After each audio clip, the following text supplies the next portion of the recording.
Breaking news చూస్తున్నాం. ప్రధాని నరేంద్ర మోదీ అధ్యక్షతన ఢిల్లీలో జరగబోయే కేంద్ర కేబినెట్ సమావేశం ఇప్పుడు రాజకీయ వర్గాల్లో తీవ్ర ఉత్కంఠ రేపుతోంది. మోదీ 3.0 ప్రభుత్వం విజయవంతంగా 2 ఏళ్ల పదవీ కాలాన్ని పూర్తి చేసుకుంటున్న తరుణంలో ఈ భేటీ అత్యంత ప్రాధాన్యత సంతరించుకుంది.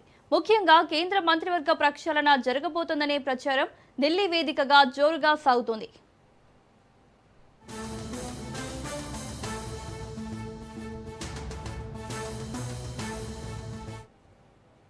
ఈ సమావేశానికి కేబినెట్ మంత్రులతో పాటు సహాయ మంత్రులు, స్వతంత్ర హోదా ఉన్న మంత్రులందరినీ ప్రధాని మోదీ ఆహ్వానించారు. దీంతో మంత్రివర్గంలో భారీ మార్పులు చేర్పులు ఉండబోతున్నాయనే వార్తలకు మరింత బలం చేకూరింది.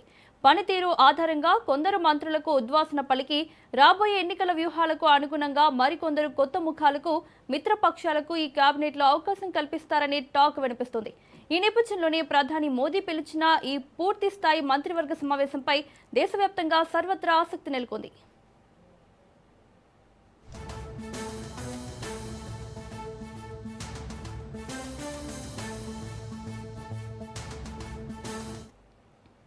ప్రధానమంత్రి నరేంద్ర మోదీ అధ్యక్షతన కేంద్ర మంత్రివర్గం కీలక సమావేశం జరుగుతుంది.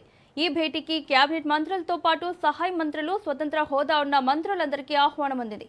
జూన్ 10వ తేదీ నాటికి మోదీ 3.0 ప్రభుత్వం 2 ఏళ్లు పూర్తి చేసుకోనున్న నేపథ్యంలో ఈ సమావేశం అత్యంత ప్రాధాన్యత సంతరించుకుంది. ముఖ్యంగా కేంద్ర మంత్రివర్గ ప్రక్షాళన జరగబోతుందనే ప్రచారం దేశ రాజధానిలో జోరుగా సాగుతోంది.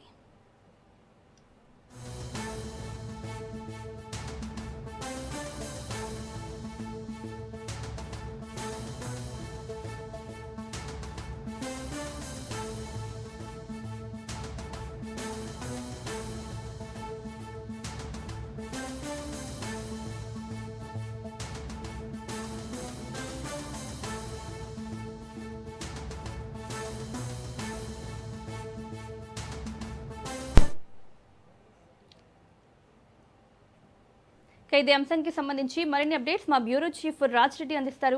రాజ్ రెడ్డి, క్యాబినెట్ సమావేశం కొనసాగుతుంది. అయితే కేంద్ర క్యాబినెట్ సమావేశము గతంలో కేంద్ర క్యాబినెట్ మంత్రులే వస్తుండే, కానీ ఈసారి కేంద్ర క్యాబినెట్ సమావేశానికి ఒక ప్రత్యేకత ఉందని చెప్పుకోవచ్చు. ఎందుకంటే సహాయ మంత్రులతో పాటు ఎవరైతే స్వతంత్ర మంత్రులుగా ఉన్నారో వాళ్ళందరినీ కూడా ఈ యొక్క క్యాబినెట్ సమావేశానికి ఆహ్వానించారు. అయితే ఈ యొక్క క్యాబినెట్ సమావేశం పైన అందరిలో ఆసక్తి నెలకొంది. ఎందుకు అంటే ప్రధానమంత్రి నరేంద్ర మోడీ వరుసగా 3 సార్లు గెలిచింది బీజేపీ.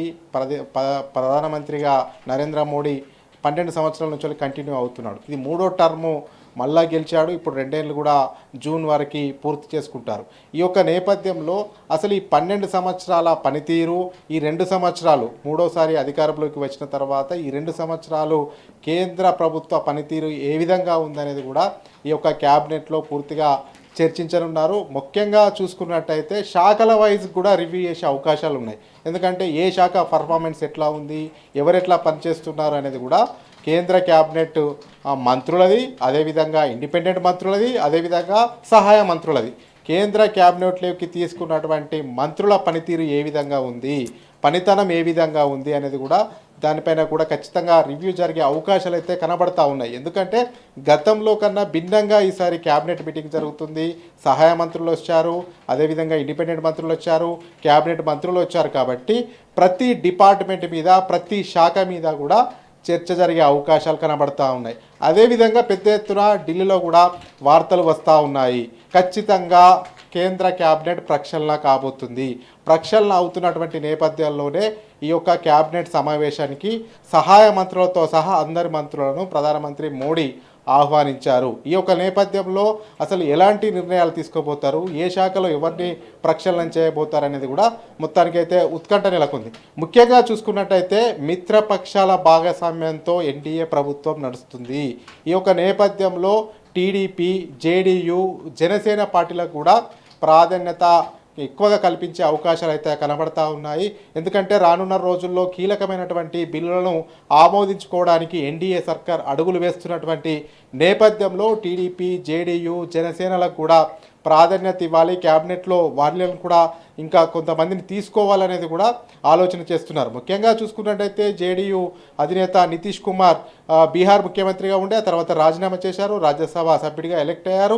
అతనికి మంత్రి పదవి ఇచ్చే అవకాశాలు స్పష్టంగా కనబడుతున్నాయి. మంచి పోర్ట్ఫోలియో కూడా ఇచ్చే అవకాశాలు ఉన్నాయనేది కూడా పెద్ద ఎత్తున వార్తలు వస్తున్నాయి. అదేవిధంగా టీడీపీకి కూడా అడిషనల్గా 1-2 మంత్రి పదవులు ఇవ్వచ్చు అనే చర్చ కూడా జరుగుతూ ఉంది. జనసేన ఇప్పటివరకు ప్రభుత్వంలో లేదు, ప్రభుత్వంలో తీసుకునే అవకాశాలు అయితే స్పష్టంగా ఉన్నాయని కూడా తెలుస్తూ ఉంది.